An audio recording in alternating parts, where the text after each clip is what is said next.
ባለፈው ሳምንት ስለ ሳምራውያን ጀምረን ነበርና ሳምራውያንን በተመለከተ ጌታችን ኢየሱስ ክርስቶስ በምድር ላይ በነበረ ጊዜ ሁለት ጊዜ በሳምራውያንን በተመለከተ ትምህርት አስተምሯል። አንደኛው ለሳምራዊቷ ነው። ሁለተኛው ደግሞ በተለምዶ ደግሞ ሳምራዊ ስለሚባል ሰው ታሪክ አውጥቶ አንድን የሕግ አዋቂ የጠየቀው ጥያቄ መለሰበት ሁኔታ አለና መጽሐፍ ቅዱስን በሚያውቁ ሰዎች ወይም ስለ መጽሐፍ ቅዱስ ታሪክ በጥቂቱ የሰሙ ሰዎች ወይም ያልሰሙም ሰዎች ቢሆኑ የደጉ ሳምራዊ ታሪክ በጣም የታወቀ ነው። የሳምራውያን ታሪክ ማለት ነው እና ሳምራውያን በእርግጥ ያን የሚደረግላቸው ወይም ደግሞ የሚታሰበውን ያህል ናቸው ወይ? እውነታው መጽሐፍ ቅዱስ ሳምራውያንን የተጠቀመበት ወይም ጌታ ኢየሱስ ክርስቶስ ስለ ሳምራውያን ያስተማረበት መንገድ አሁን ሌሎቻችን አብዛኛው ዓለም እንደሚያስበው ነው ወይ ትምህርቱ የወረደው ወደ መሬት የሚለውን ነገር እያየን ነው ያለነው እና ባለፈው ሳምንት ስለ ሴቷ ሳምራዊት ከዚህ ከያዕቆብ ጉድጓድ ጋር ቁጭ ብሎ ስላወራ ሳምራዊት አይተናል።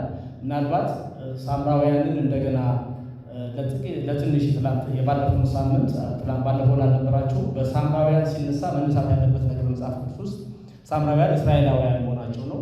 እስራኤል የምትባለው ሀገር ከያዕቆብ 12 ልጆች ከዛ ነገድ ከነዓን ላይ የተመሰረተች ሀገር ነች እና 12ቱ ክልል አላቸው። 12 ክልል ኖሯቸው የሚሰሩት ኤፍሬም ዮሴፍ በሁለቱ ልጆች በምናሴና በኤፍሬም ነው ነገድ ያለው እና አገሮች ወይ ክልሎች ልክ እኛ ክልል ብለን እንደምናስበው ወይ እንደምንመሰረተው መዋቅራቸው በዘሮቻቸው ነው። በኤፍሬም፣ በዳን፣ በንፍታሌም እንደዚህ የተባለ በሮቤል ነገዶች ናቸው ያሉት እና እስራኤል አንድ ሀገር ነበረች እስከ ሰለሞን ድረስ።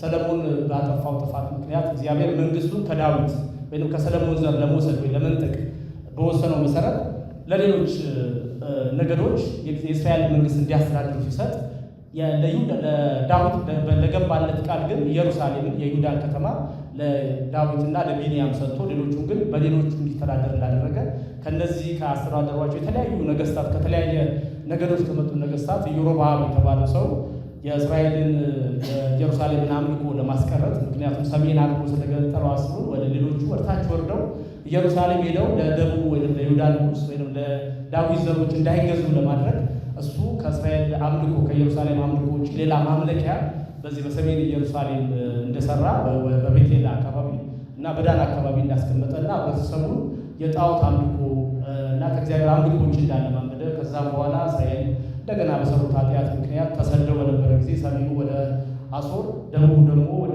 ባቢሎን በተሰደደ ጊዜ ሁለቱም ከሀገሮቻቸው ከስደት ሲመለሱ በእግዚአብሔር ቃልና ተስፋ መሰረት ሰሜኖቹ መጀመሪያውን ግማሾቹ ሄደው ነው የተመለሱት። እነዛ ግማሾቹ ደግሞ ከሌሎች የአሶር መንግስት ከሌሎች ሀገሮች የማረካቸውን ሰዎች ወደ ሰማሪያ ከተማ አምቷቸው ስለነበር ከእነሱ ጋር በመዳቀላቸውና ዘራቸው ከአይሁድ ጋር የተበረዘ ነው ብለው ስለሚያስቡ ደቡቦች እናንተ ንጹህ እስራኤላውያን አይደለም ማለት መጀመራቸውን የአሕዛብ አማልክትን በመለማመናቸው ምክንያት በእነዚህ በሁለቱ ምክንያት ዘራቸው ስለተቀላቀለ ከሌሎች ህዝቦች ዘር ጋር፣ ሁለተኛ እውነተኛውን አምላክ የምታመልኩ አይደላችሁ እናንተ ጣዖት አምላኪዎች ናቸው ስለሚሏቸው በሁለቱ ምክንያት በሰሜኑ በእስራኤል እና በደቡቡ በይሁዳ መካከል ለዘላለም የቆየ በጣም ለረጅም ጊዜ የቆየ ስር የሰደደ ጠብ ያለ የነበረ በመሆኑ ምክንያት በተለይ ይሁዳዎቹ እኛ ንጹህ ነን የሚሉት ሰማሪያ ወይም ደግሞ የሚኖሩ ሰማሪያ ሰማር ከሚባል ሰው የተገዛች መሬት ነው። ሰማሪያ የሰማር ምድር ነው። እዛ የሚኖሩ ሰዎችን ሳምራውያን በመባል በአይሁዶች ይናቁ እንደነበር ከእነሱ ጋር የማይበሉ የማይጠጡ ህብረት የማያደርጉ የማይተባበሩ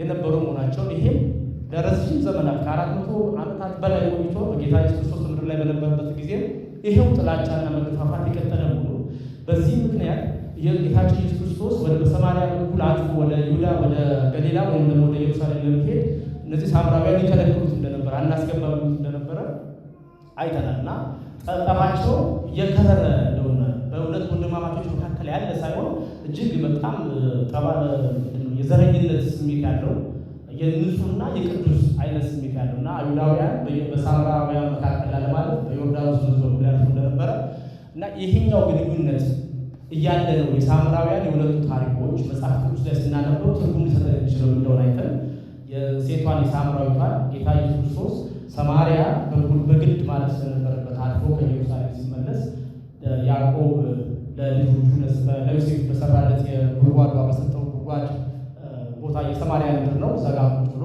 ሳምራዊቷን አገኛትና ከእሷ ጋር በነበረው ምልልስ በመጨረሻ ላይ እነሱ በተለይ ገሪዛን በሚባል ከኢየሩሳሌም 30 ኪሎ ሜትር ላይ በምትርቅ ቦታ ባለች ቤተ መቅደስ ስራ ላይ ሲያመልኩ ኢየሩሳሌም በይሁዳ ያመልኩ ነበርና የትኛውን ትክክል ብላ ጠይቀው ከዚህ በኋላ ሰማርያም ሆነ ገሪዛንም ሆነ ኢየሩሳሌም ቅዱስ ቦታ መሆናቸው የሚቀር ነው። ነገር ግን ቅዱስ እግዚአብሔር ብቻ ነው የሚመለከው መንፈስ ስለሆነ በእውነትና በመንፈስ ብቻ እንደሆነ እንደነገራት፣ ስለዚህ ቅዱስ የሚባል ቦታ በምድር ላይ ያለመኖሩ ዛሬም እዚህ የተሰበሰብንበት አዳራሽ ቅዱስ አለመሆኑን ቅድስና ሊኖር የሚችለው እግዚአብሔር አምላክ በክርስቶስ ኢየሱስ በሰጠን ጸጋ መሰረት እኛን በመቀደሱ እኛ ክርስቲያኖች ቅዱስ አለመሆናችንን እንጂ የቦታ ጉዳይ አለመሆኑን አይተን ነበር ማለት ነው። ዛሬ ደግሞ ስለ ደጉ ሳምራዊ ምንድን ነው? ደጉ ሳምራዊ በዓለም ላይ የሚሰጠውን ያህል ስም ነው ወይስ ክርስቶስ ኢየሱስ ይህኛው አሁን የምናስበው አይነት ወይም ደግሞ አሁን እየተረዳ ነው ባለነው መልክ እንድንረዳ ነው ወይ ታሪኩን ያመጣው የሚለውን ነገር ከመጽሐፍ ቅዱስ እናያለን። አስቀድመን የታሪኩ የሚገኝበትን የሉቃስ ወንጌል ምዕራፍ 10ን ከፍተን እናነባለን ማለት ነው። ከቁጥር 25 ጀምሮ እንደዚህ ይላል። እነሆ አንድ ቀን አንድ ሕግ አዋቂ ኢየሱስን ሊፈትነው ተነስቶ መምህር ሆይ የዘላለም ሕይወት ለመውረስ ምን ላድርግ አለ። ኢየሱስም በሕግ የተጻፈው ምንድን ነው? እንዴትስ ታነበዋለህ? ሲል መለሰለት። ሰውየውም መልሶ ጌታ አምላክህን በፍጹም ልብህ፣ በፍጹም ነፍስህ፣ በፍጹም ኃይልህና በፍጹም ሐሳብህ ውደድ፣ ባልንጀራህንም እንደ ራስህ ውደድ ይላል አለ። ኢየሱስም በትክክል መልሰሃል፣ አንተም እንደዚሁ አድርግ፣ በሕይወት ትኖራለህ አለ። ሰውየውም ራሱን ጻድቅ ለማድረግ ፈልጎ ለመሆኑ ባልንጀራዬ ማን ነው አለ። ኢየሱስም እንዲህ ሲል መልስ ሰጠው። አንድ ሰው ከኢየሩሳሌም ወደ ኢያሪኮ ሲወርድ በወንበዴዎች እጅ ወደቀ። ልብሱንም ገፈው ደበደቡት፣ በሞት አፋፍ ላይ ጥለውትም ሄዱ። አንድ ካህን በአጋጣሚ በዚያው መንገድ ቁልቁል ሲወርድ አየውና ገለል ብሎ አለፈ። ደግሞም አንድ ሌዋዊ እዚያ ቦታ ሲደርስ አየውና እርሱም ገለል ብሎ አለፈ። አንድ ሳምራዊ ግን እግረ መንገዱን ሲሄድ ሰውየው ወዳለበት ቦታ ደረሰ። ባየው ጊዜ አዘነለት። ቀርበው ቁስሎቹ ላይ ዘይትና የወይን ጠጅ አፍስሶ አሰረለት። በራሱም አህያ ላይ አስቀምጦት ወደ እንግዶች ማረፊያ ቤት ወሰደው። በዚያም ተንከባከቡ።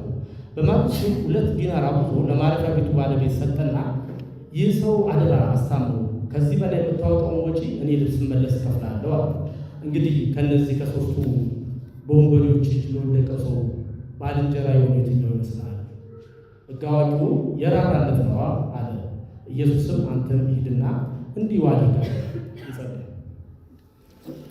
እግዚአብሔር አምላካችንና አባታችን ሆይ እጅግ እናመሰግናለን።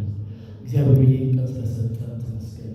እግዚአብሔር ሆይ እንዲህ ባለነው ማምለኪያ ቦታ አግኝተን በበዛ ቁጥር አንተ እንድናመልክ በህብረት እንድንሆን እንድንጸልይ እንድንማር ስለራቀን ስለረዳን እናመሰግናለን። አሁን ደግሞ ቃል ስንከፋፈል ያንተ ሀሳብ ብቻ እግዚአብሔር ሆይ እንድንረዳ በምንችለው መንገድ እንድንረዳ ግዘን። ከኔ የሆነ ነገር ነው ነገር ላናገር አንተ ይጠብቀን በክርስቶስ ኢየሱስ። ቅድም እንግዲህ የዚህ የሳምራዊን ታሪክ በተመለከተ ያነሳሁላችሁ ምናልባት በግድ መነሳት ስላለበት፣ ምክንያቱም ሳምራዊያን ሲባል ሀሳቡ በግልጽ ሊገባን ስለሚያስፈልግ ነው። የዚህ የደጉ ሳምራዊ ታሪክ በዓለም ላይ ክርስቲያን ባልሆኑ ዘንድ በጣም የታወቀ ታሪክ ነው። በተለይ ለአንዳንድ ቦታዎች ላይ ኮርስ ይሰጥበታል። የደግነት ኮርስ ደግ ስለመሆን የደግነት ኮርስ ይሰጥበታል። ብዙ ደግሞ ሆስፒታሎች፣ የእርዳታ ድርጅቶች ስሙን ዘጉድ ሳማሪታን ወይም ሳማሪታን ፐርስ የሳምራዊ ቦርሳ የሚሉላ ስያሜ እየሰጡ ይገለገሉበታል። በአሜሪካን ሀገር ይህንን ነገር ስሰራ ካገኘሁት አንድ ነገር አሜሪካን ውስጥ አሜሪካ ሴቶች አሏቸው፣ የተለያዩ ሴቶች። የፌዴራል መንግስት ስለሆነ ሴቶቹ የየራሳቸው ህጎች አሏቸው። ለምሳሌ በቀላሉ ብዙ የሚታወቀው የሞት ህግ ተፈጻሚ የሚሆንበት ስቴት አለ፣ የማይሆንበት ስቴት አለ። ኢትዮጵያ ውስጥ እንደሱ ኢትዮጵያ ውስጥ ያሉ ክልሎች የራሳቸው ህገ መንግስት አላቸው እና አንዳንድ ህገ መንግስት የኦሮሚያ ላይ የሚሰራ አማራ ላይ የሚሰራ ህግ አለ። አሁን ዲቴል ውስጥ አንገባም፣ ግን 2 ስቴቶች በአሜሪካን ሀገር ዘጉ ሳማሪታን ነው የሚባል ህግ አላቸው። የደጉ ሳምራዊ ህግ በመንግስት የወጣ አዋጅ። አንደኛው መንግስት ላይ አንደኛው ስቴት ላይ ያለው ህግ ምንድን ነው የሚለው አንድ ሰው ሌላኛውን ሰው ለማዳን ብሎ በሚያደርገው እንቅስቃሴ ተጎጂውን አድናለሁ ብሎ ቢጎዳው ወይም የተለየ ጉዳት ቢያደርስበት አይጠይቅም ይላል። ለምሳሌ አንድ ሰው የደረሰ ነገር አክቹዋሊ ይወጥ ነገራችሁ በፍርድ ቤት ላይ ሰማሁት። የሆነ ሰው ስጋ ሲበላ ታነቀ። ኢትዮጵያ ውስጥ ታነቀና አንድ ሌላ ሰው መጥቶ ጀርባውን ለማዳን መጥቶ ወዳጅ ደበደበው እና ሰውዬው ሞተ።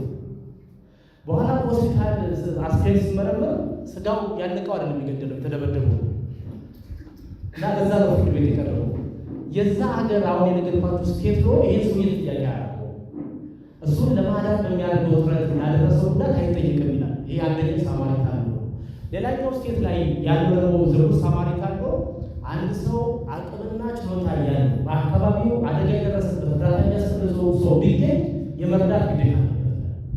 እሱ እርዳታ መስጠት ሲገባው ባይረዳው ሰውየው ላይ ከፋ ጉዳት ደርስበት ጥያቄ ነው እና እነዚህ ሁለት ሰዎች በተለያዩ ቦታዎች ተጽፏል። እኔ ይሄን ያመጣሁላችሁ ይሄ ሳምራዊው የሚባል ሰውዬ ታሪክ ምን ያህል ያመጣው ተጽዕኖ ነው። መንግስት ላይ ፖሊሲ ህግ ለማውጣት ያህል ተጽዕኖ አሳድሯል እና ሉቃስ ይህንን ታሪክ በምዕራፍ 10 ላይ ሲያስቀምጥልን ሂደቱን ጠብቆ ነው። መቼም መተረክም የሉቃስን ያህል የለም እና ከስር መሰረት ነው የሚተርከው።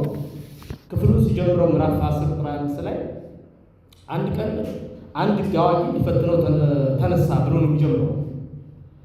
አንድ ቀን አንድ ሕግ አዋቂ ሊፈትነው ተነሳ ብሎ ይጀምራል። ማንም ኢየሱስ ክርስቶስ ነው። በመጀመሪያ ግን እንደው አንድ ይህንን በምሰራበት ጊዜ ባለፈው ሳምንት ሳልናገር ያለፈኝና ውስጤ የሚከለክለኝ ነገር በመጽሐፍ ቅዱስ ውስጥ ኢየሱስ በነበረባቸው የአገልግሎት ዘመኖች ውስጥ ለግለሰብ ጊዜ አለው፣ ለግሩፕ ጊዜ አለው፣ ለቤተሰብ ጊዜ አለው፣ ለግሩፖች ጊዜ አለው፣ እንደገና ለሕዝብ ለአጠቃላይ ጊዜ ነበረው። ለእያንዳንዱ ሰው ጊዜ ይሰጥ ነበረ በነበረበት ጊዜ እና ለምሳሌ በዚህ ባለስልጣኖችን ለማግኘት ቸርች የሚሆኑ እዚህ ስዴስ አይገኝ እና አንዳንዴ ቸርች በመጋቢነትም በአገልጋይነትም ያሉ ሰዎችን የማግኘት የመረዳት ጥያቄዎቻቸውን የመመለስ የማማከር ችግር አለ። እኛም ቤተክርስቲያን ሌላ ቤተክርስቲያን እና ምዕመን ክርስቲያን ደግሞ ስንሆን አንዳንድ ችግሩ ስንገባ ሰዎች ወይ በጌታ ውስጥ ያደጉ ናቸው፣ እግዚአብሔር ጋር በጣም ዲቮሽን አላቸው፣ ይጸልዩልናል፣ የበረቱ ናቸው የምንላቸው ሰዎች ላይ ልባችንን እንጥላለን ብዙ ጊዜ እና ልንደርሳቸው ስንችል ግን ስንፈልግ የማንደርሳቸው ሰዎች አሉ።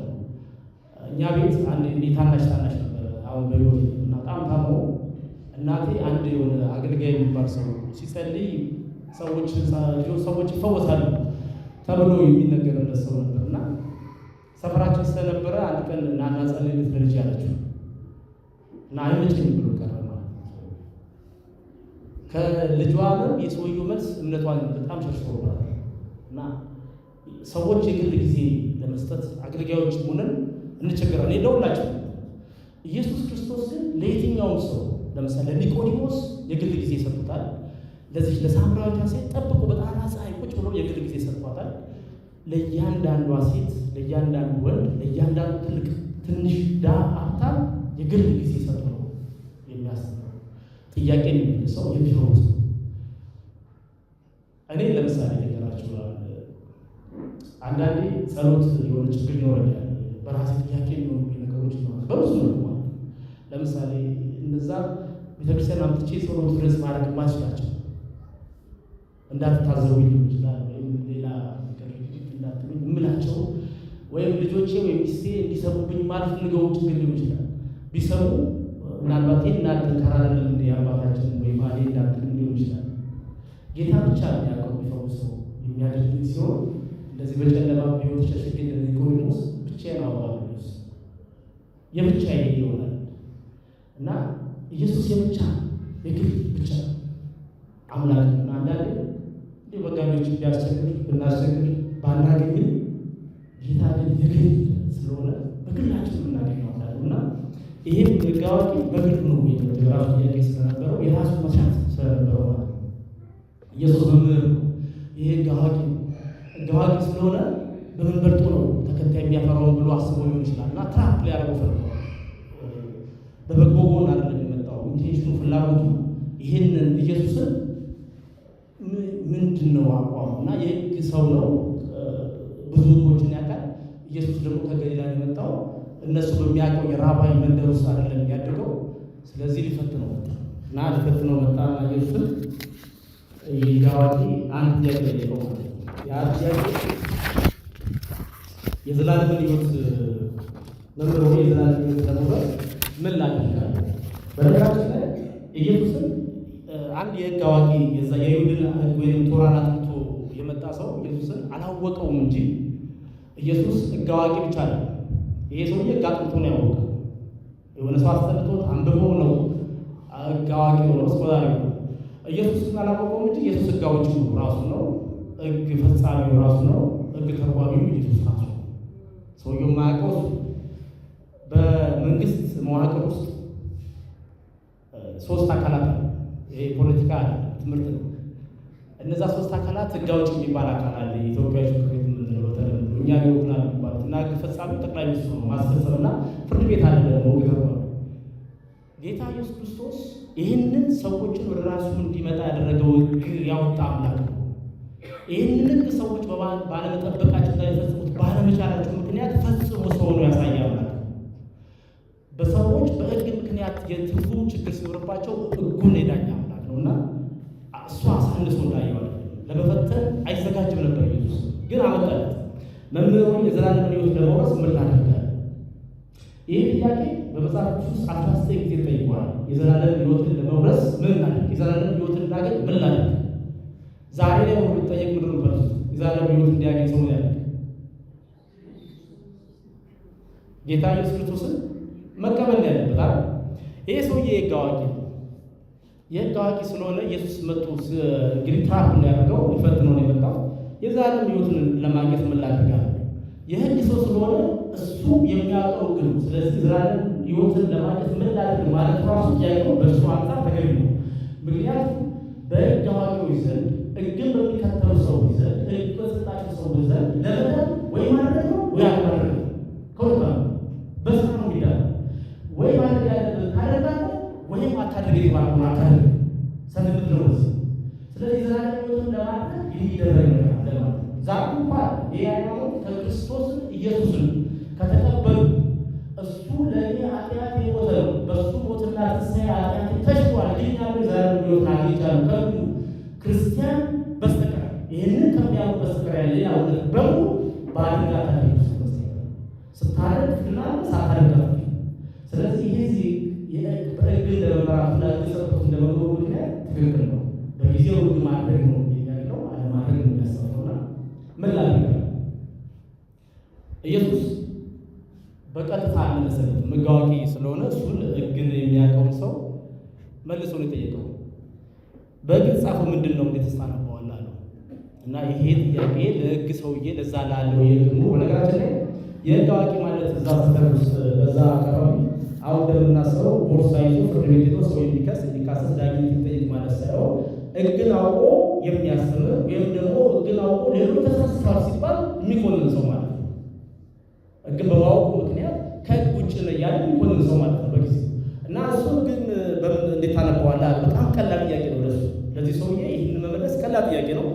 ስለዚህ ሰውየው መልሶ ጌታ አምላክህን በፍጹም ልብ፣ በፍጹም ነፍስ፣ በፍጹም ኃይልና በፍጹም ሀሳብ ውደድ፣ ባልንጀራንም እንደ ራስህ ውደድ ይልሃል አለ። ስለዚህ ሕጉ ይላል ሁለት ነገር አስቀምጧል። አንደኛው ጌታ አምላክህን በፍጹም ልብ፣ በፍጹም ነፍስ፣ በፍጹም ሀሳብና በፍጹም ኃይል ውደድ። ከዛ ሁለተኛው ደግሞ ባልንጀራህን እንደ ራስህ ውደድ ነው የሚለዋል። ስለዚህ ትክክል 600 ምናምን ሕጎች አሉ ለእስራኤል የተሰጡ። እነዚህ ጠቃልሉ ወይ ለአምላክ ናቸው ወይ ለሰው ናቸው። ስለዚህ ሰው ላይ ክፉ አታድርግ፣ አምላክህን ውደድ ነው። አምላክ ታዝዘው ይሄን አስቀምጣለን። ስለዚህ ኢየሱስ አየውና በቃ አድርግ በሕይወት ነው አለ። የእግዚአብሔር ግን ኢየሱስ ክርስቶስ እስኪመጣ ድረስ በዚህ የፈጸመ ሰው ይላል እግዚአብሔር ቃል ኪዳን ይህንን ፈጽም ነው። ከዛ በረከት ታገኛለህ፣ ካልፈጸም መርገም ይመጣብሃል። ስለዚህ ይህንን ከፈጸመ ሰው ይወድናል። ጌታ ኢየሱስ ክርስቶስም በቃ አድርግ ትድናለህ። ስለዚህ ማድረግ እና መዳን የሰውየው ብቻ ነው፣ በሕግ ውስጥ ነው ያለው። በኋላ ግን ሰውየው አደረገ። ኖርማል ነገር ነው፣ ኮመን ነገር ነው የነገረው፣ የሚያውቀው መልሶ ነው የነገረው። ስለዚህ አንድ በጣም ወሳኝ ጥያቄ አመጣ ማለት ነው።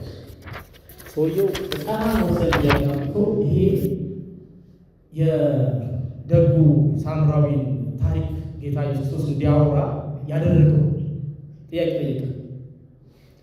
ሰውየው ሕግን ስላጠና ቤተ መቅደስ ስለኖረ ሕግ አዋቂ ስለሆነ የተከበረ ስለሆነ ከእግዚአብሔር ጋር ችግር የለብኝም ብሎ ነው የሚያስበው። ጌታ አምላክህን በፍጹም ልብ፣ ነፍስ፣ ኃይል፣ ሀሳብ ውደድ በሚለው ጥያቄ የለበትም። የሕግ ሰው ነው፣ የተከበረ ሰው ነው፣ አስተማሪ ነው።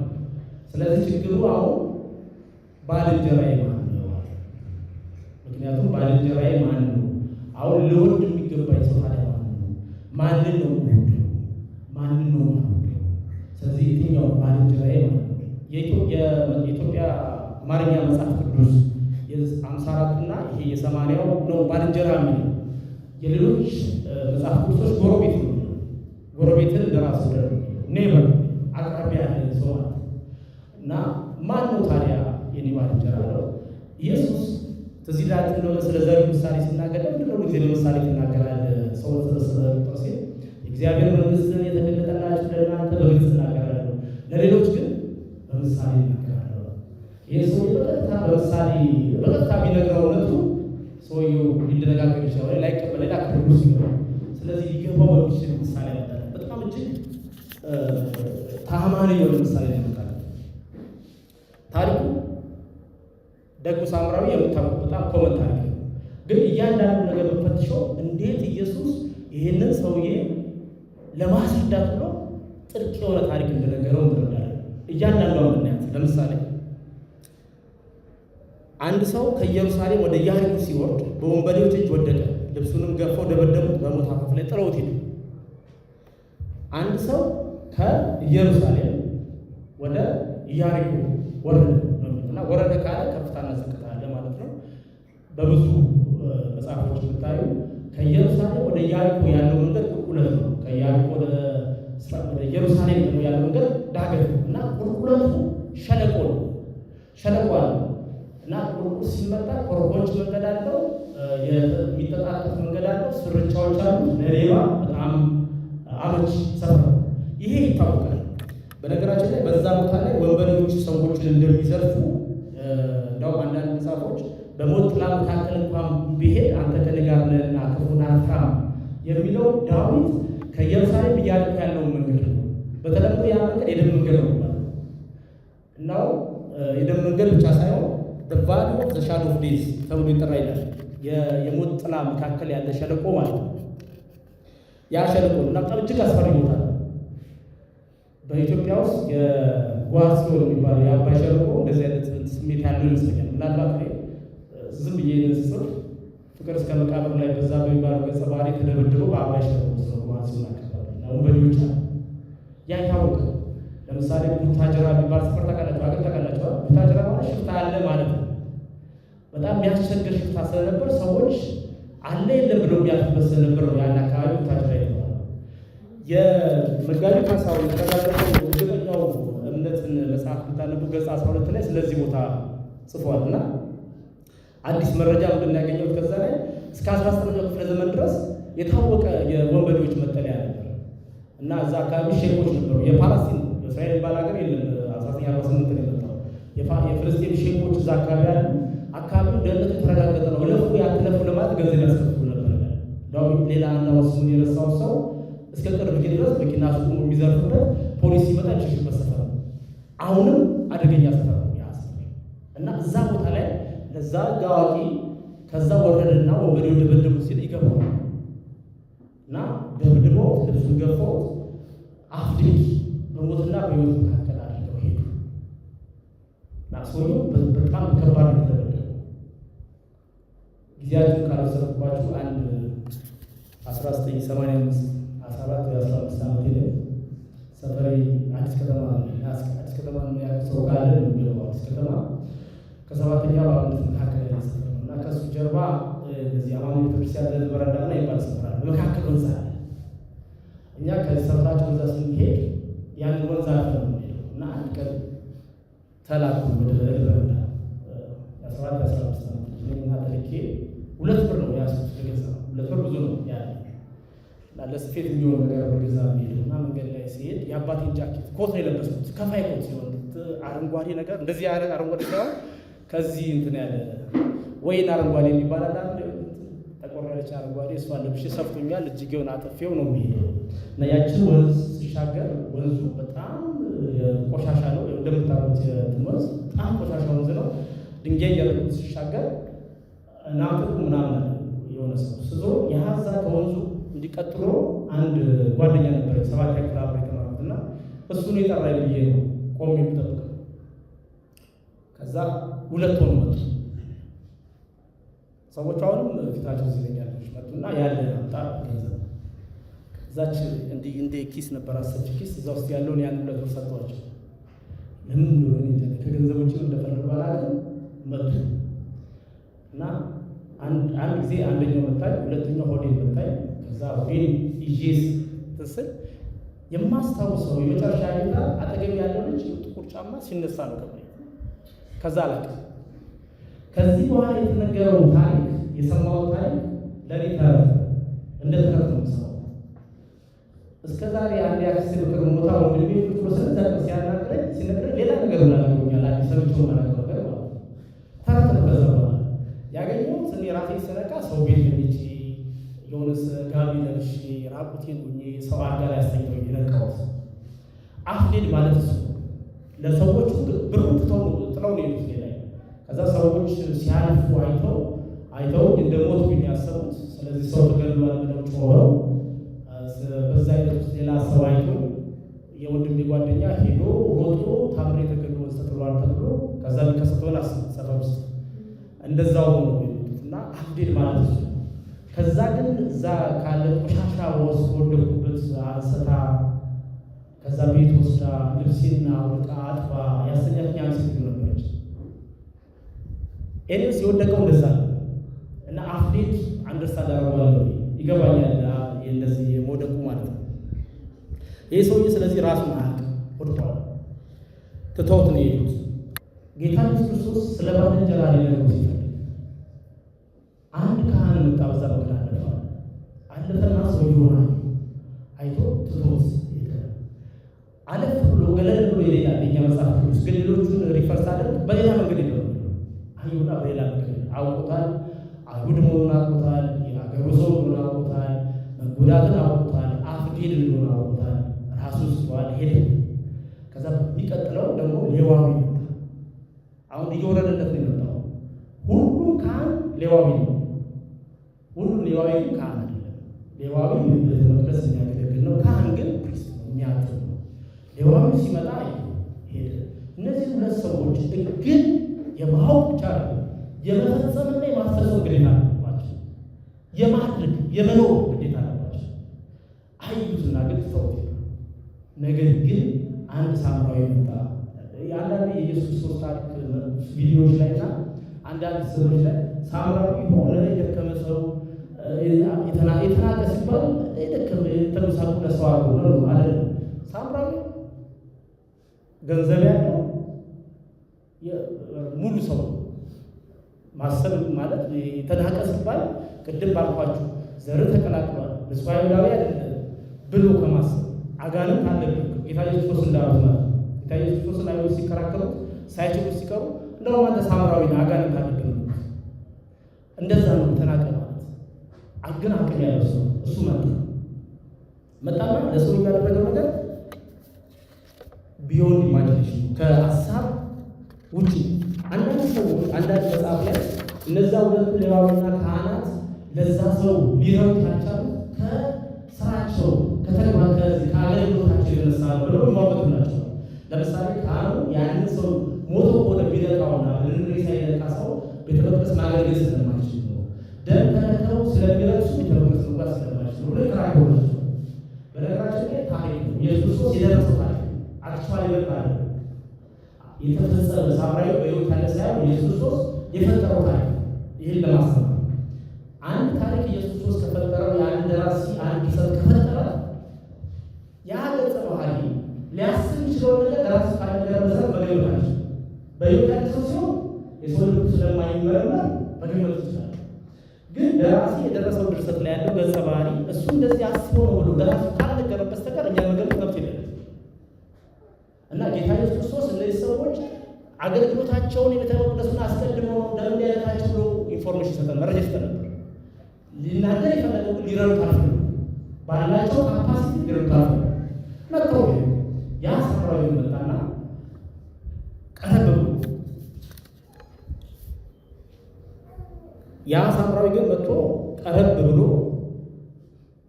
አየው እና አዘነለት። ያ የወደቀው ሰው ማን ነው ያውቃል? ይሄ የወደቀው ሰው የተመታው ሰው ዛሬ በሕይወትና በሞት መካከል ባይሆን ሳምራዊ መንገድ ላይ ሰላም አይደለም። አንድ አገር ይጸየፈው ሳምራዊ ማለት እንደሚጸየፈው እንደማያናገረው አብሮት እንደማይበላ አብሮት እንደማይጠጣ አጋንንት አለበት በሰፈሩ እንደማያልፍለት ያውቃል።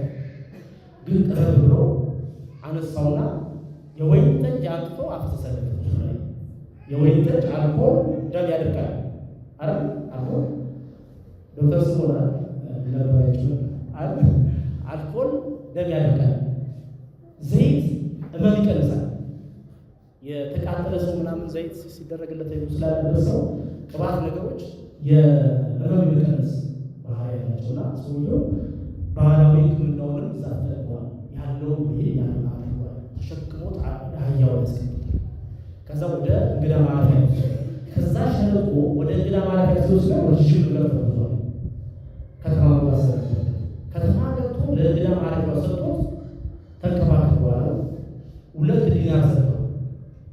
2 ዲናር ባለኝ እንደገና ስለሱ ባለኝ በዛ አካባቢ በነበረ መለስተኛ ቤቶች ውስጥ 2 ወር ሰውየው ማኖር ይችላል።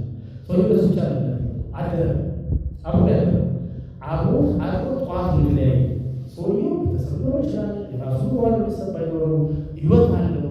ግን ያለው ህይወቱን በሙሉ ሰጠ። 2 ዲናር ሰጥቶ ይሄ ብር ባይችልልን ተመልሼ ስመጣ ሞር ያወጣውን ከፍላለሁ። ምን አደረገ? ዕዳ ገባ ማለት ነው አይደል? ዕዳ ገባ። ሰውየው ባለዕዳ ለመሆን ራሱ አሳልፎ ሰጠው። ይህንን አድርጎ ጌታ ኢየሱስ ከእንግዲህ ከነዚህ ከ3ቱ ወንበዴዎች እጅ ለወደቀው ሰው ባልንጀራ የሆነው የትኛው ይመስልሃል? ጥያቄው የሰውየው ባልንጀራ የማን ነው? ለሰውየው ባልንጀራ የማን ይመስልሃል? አሁን በዚህ ታሪክ ውስጥ እኛ የትኛው አሁን እኛ ሰውየው ኢየሱስ ጠየቀው ራሱ እንዲያይ በዚህ ታሪክ ውስጥ የኛ ሮሌት ነው። የኛ የትኛው ሰው ሌዋዊ ካህኑን ሳምራዊ ሲባል እኛ ሁሉ ጊዜ ዳኛ ስለሆነ ተቀምጠን እንደዛ ነው ወቅሰን ሳምራዊ ያለ ለኛ ማለትና የትኛው ሲለው ሳምራዊ ነው አላለው። የራራለት ሰው ነው አለ። ሳምራዊ ነው ሌላ እንትን ይሆንበታል። የራራለት ሰው ሲለው በአንተም እንደዚሁ አድርግና በሕይወት ትኖራለህ። መውደድ ማለት ባልንጀራ ፈልገህ የሚረዳህን ባልንጀራ ፈልገህ ባልንጀራዬ ማን ነው ማለት ሳይሆን አንተ እርዳታ ለሚፈልግ ማንኛውም ሰው ባልንጀራ ነው። ስለ አንተ ነው የተወራው እንጂ አንተ ባልንጀራ ስለምትፈልገው አይደለም። አንተ ነው እርዳታ የሚፈልግ ሰው በዘር፣ በሃይማኖት፣ በቋንቋ፣ በስታተስ የተወሰነ ነው። አንተ ማድረግ ያለብህ ባልንጀራ መውደድ ማለት እስከ መጨረሻው ኑሮውን መተው ነው፣ ገንዘብን መስጠት ነው፣ ጊዜን መስጠት ነው፣ ለሱ መኖር፣ ለሱ ባለዕዳ መሆን አለ። ይቻላል? እውነት ለመናገር ይቻላል። ጌታ ኢየሱስ ክርስቶስ ለዚህ ሰውዬ እንዳለው ይህን ማድረግ ይቻላል። የእውነት ሳምራዊው ሰው ያደረገው ነገር ይህንን ነው። አንደኛ አብሬ ሰፈር ውስጥ አብሬ የምንላቸው ሰዎች አሉና ጠዋት ላይ እየተመለስን ይህን ታሪክ ነገርኳቸው። ሳምራዊ ታሪክና አንተ አባትን የገደለብን ሰው ቦታ ፋፍረው የምታገኘው ወደ ህይወት መለሰት አድነዋለሁ ወይ ወዲያውኑ እንጂ ሞትን ማፋጠለው አለ። ይሄ የሁላችን ያ ሳምራዊ ነኝ ብለን እንዳንመጻደቅ ሳምራዊው መሆን አይቻልም። ኢየሱስ ይህን ታሪክ የነገረው ሊጸድቅ ራሱን ለፈለገው ሰው ልትጸድቅ አትችልም እያለው ነው። ኃጢአተኛው ስሜታችን በውስጣችን ያለው ስሜት ይሄንን እንደ ቀላል የምናየው በሙሉ ኃይል፣ በሙሉ ሀሳብ፣ በሙሉ ልብ እግዚአብሔር ውደድ የሚለው እና ባልንጀራ ለራስ ውደድ የሚለው በራስህ ልትወጣው አትችልም እያለ ነው ኢየሱስ ያስገባል። ታሪኩን ያከበደበት በዛ ነው። እውነቱን ደግሞ ይህንን ሊሰራ የሚችል ጌታ አምላክን እግዚአብሔር አብን በሙሉ ልቡ፣ በሙሉ ሀሳቡ፣ በሙሉ ኃይሉ የወደደው ኢየሱስ ክርስቶስ ብቻ ነው። መውደድ ማለት መታዘዝ ማለት ነው። ጌታ መውደድ ማለት ያንን ታዞ የመጨረሻ ተልእኮን የፈጸመ ኢየሱስ ክርስቶስ ብቻ ነው። ጠላቶቹ የሆኑትን በሙሉ ገለው ተፍተውበት የመጨረሻውን ስቃይ አድርገውበት የራራው ኢየሱስ ነው። ማንም በክርስቶስ ኢየሱስ ብቻ ነው በጸጋ ይህንን ነገር መፈጸም ይችላል። ኢየሱስ ሳምራዊን ያመጣው በዓለም ዙሪያ ሳምራዊ ደግ አድርገን እንድናይ ወይም እኛ ሳምራዊት ብለን እንድንጠራ ማለት እሱ ተወልዶ ይችላል። ግን ዋናው ዓላማው እግዚአብሔርን መውደድ እና ባልንጀራህን መውደድ አብሮ የሚሄዱ ነገሮች ናቸው። አንድ ጊዜ የማርቆስ ወንጌል ላይ አንድ እንደዚሁ አንድ ሀብታም ሰው ኢየሱስን ሲከተል አገኘውና ቸር ሰው ወይ የዘላለም ሕይወት ለመውረስ ቸር መምህር ወይ ለዘላለም ለመውረስ ምን ማድረግ ይገባኛል ብሎ ይጠይቀዋል። አንደኛው ከ19ኛው ደግሞ አንደኛው ሁለተኛው ይሄ ነው። ከዛ ስለምን ቸር ትለኛለህ? ከአንዱ ከእግዚአብሔር በቀር መልካም ማንም የለም። አታመንዝር፣ አትግደል፣ አትስረቅ፣ በሐሰት መስክር፣ አታታል፣ አባትና እናትህን አክብር የሚለውን ዛዝ ታውቃለህ አለው። ሰውየው መምህር ሆይ እነዚህን ሁሉ ከልጅነት ጀምሮ ጠብቄአለሁ አለው። ኢየሱስም ተመለከተውና ወደደው። ከዛ እንግዲያውስ አለው አንድ ነገር ይጎልሃል፣ ሂድና ያለን ሁሉ ሸጠህ ለድሆች ስጥ፣ በሰማይ ሀብት ይኖራል እና ከዛ ዘላለም ሕይወት ታገኛለህ አለው። አሁን ከበረ ሰውየው እና የዘላለም ሕይወት ማግኘት ማለት ሁለንተና መስጠት ነው። እነዚህ የተወሰኑ ሕጎችን ጠብቆ የተወሰኑትን መግደፍ አለ፣ ሁለንተና መስጠት ነው። ስለዚህ ይህማ ከባድ ነው አለና ከዛ ለድሆች ያን ለድሆች መንግሥተ ሰማያት መግባት ጭንቅ ነው የሚለውን የተናገረው ጌታ ክርስቶስ ያለ። ከዛ ታዲያ እንዴት ይቻላል ስለው ለሰው አይቻልም ማለት ለእግዚአብሔር ግን ይቻላል። ይህን ነገር ደቀ መዛሙርት መቻሉ ታሪኩ ረጅም ስለሆነ ተውና ደቀ መዛሙርት እነዚህ አይቻልም ያሉት አብረው ኢየሩሳሌም በነበሩ ጊዜ ከጌታ መሄድ በኋላ ጌታ መንፈስ ቅዱስን ከወረደ በኋላ ከባህለ አምሳ በኋላ በነበራቸው ህብረት ሀብታም የለም ድሃ የለም። ለምን? በነበራቸው ህብረት ውስጥ ቤቶቻቸውና ያሎቻቸውን እየሸጡ በሙሉ ያላቸውን ይካፈሉ ነበር። ይህንን ማድረግ የሚቻለው ጌታ መንፈስ ቅዱስ ሲረዳ ክርስቶስን ስናውቅ ሲገባ ብቻ ነው።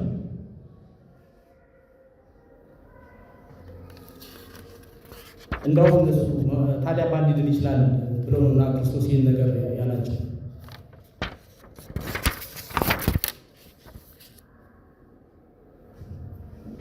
የሕግ አዋቂው የመጀመሪያው ጌታ ሚስ ያደረገው እንዲያውቅ የሚረዳው ነገር አንዱ እግዚአብሔርን መውደድ እና ሰውን መውደድ ሁለቱ የማይነጣጠሉ ነገሮች ናቸው።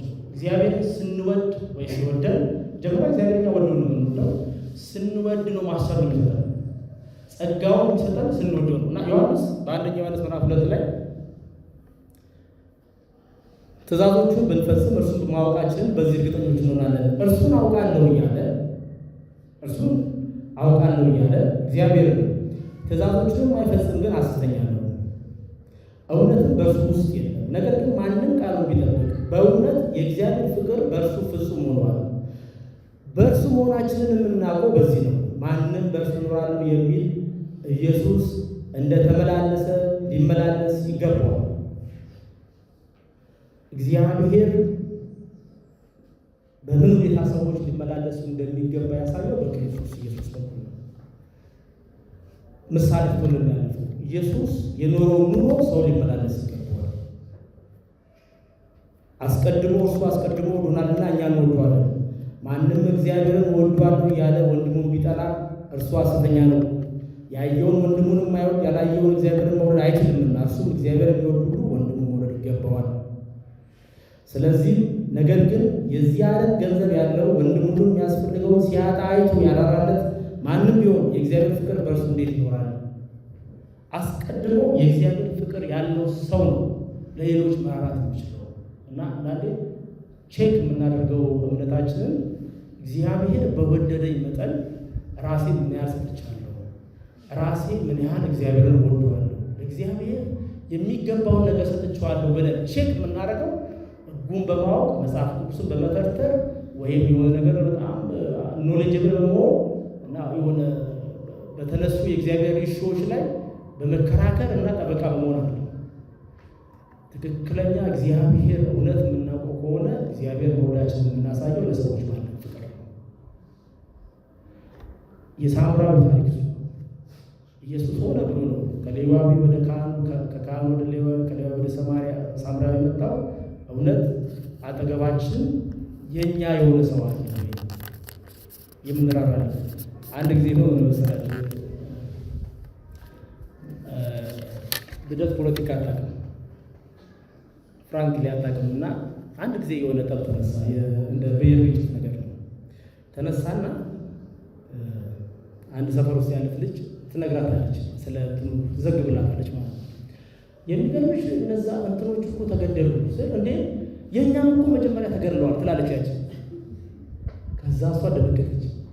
የኛ ልክ አለ ሰው መሀል እና ልደት የኛ ይላል እንደ ብትሄድም ደግሞ ብዙ ነች እሷ መልቲፕል ነች እና የኛ የነሱ ሰው ሞቶ ማለት ነው የኛ የነዛ የምንደግፈው የምንራራለት የምናቅፈው ሰው የኛ የሱ ከሆነ ጠላትን ስትወድ ስትራራለት መራራት ማለት ነው። እሱ መራራት ማለት ለልጅ ስራራ ነው ግዴታ ምንም ማለት አይደለም። ጠላትን ስትራራለት ጠላትን ስትወደው ነው እግዚአብሔር በእውነት ባንተ ውስጥ ክርስቶስ ኢየሱስ ማወቅን የምታውቀው። እና ያኛው ጋዋቂ ሰዎች ስላጨበጨቡለት ጋዋቂ ስለሆነ ስላነበነበው ስለፈታው ምን ስላለው እግዚአብሔር የሚወድ ይመስለው አይደለም። እግዚአብሔር የሚወድ እውነተኛ ሰው የሚያደርግለት የሚጠብቅለት ነው። እና ለዚህ ደግሞ እግዚአብሔር ጸጋ ያስፈልገናል። በእኛችን ፕሮሰስ ሂደት ህግ የሚያሳየን ዳይሬክሽን ነው። እግዚአብሔር የሚወደውን ነገር ነው የሚያሳየን። ይሄኛ የምናነበው እግዚአብሔር ቃል እግዚአብሔር የሚወደው ምን እንደሆነ ነው። እኛ ሲምፕል ኔቸር አለ መሰለኝ የሚታገል ማንነት አለ። እኛ ግን ራሳችንን ዕለት ዕለት እያለማመድን ወደዚህ ወደ ክርስቶስ ሙላት ግን ማደግ ይጠበቅብናል። ከዛሬ ነገ የተሻለ ከነገ ደግሞ ከነገ ወዲያ የተሻለ የሚል ይጠበቅብናል። በአንድ ጊዜ በብራቦ የምናደርገው ነገር አለ። ክርስቶስ ኢየሱስ ይህንን ለማስተማር 33 ዓመት እዚህ ኖሯል። ደቀ መዛሙርት ረዥም ዓመት 2000 ዓመት ታከሰበት። ዛሬ ፐርፌክት እንደ ኢየሱስ የሆነ ሰው አልተገኘም። ከማናችንም ሊገኝ አይችልም። ግን አቅጣጫውን አሳይቶናል። እውነተኛ ፍቅር ማለት ለጠላት ስትቆም ብሎ አሳይቶ ወዳጅማ ማለት ነው። ይህንን ለማድረግ እግዚአብሔርን እንደምናለን። የክርስቶስ ጸጋ እንዲበዛልን እንጸልያለን። እግዚአብሔር ጸጋውን ያበዛልን።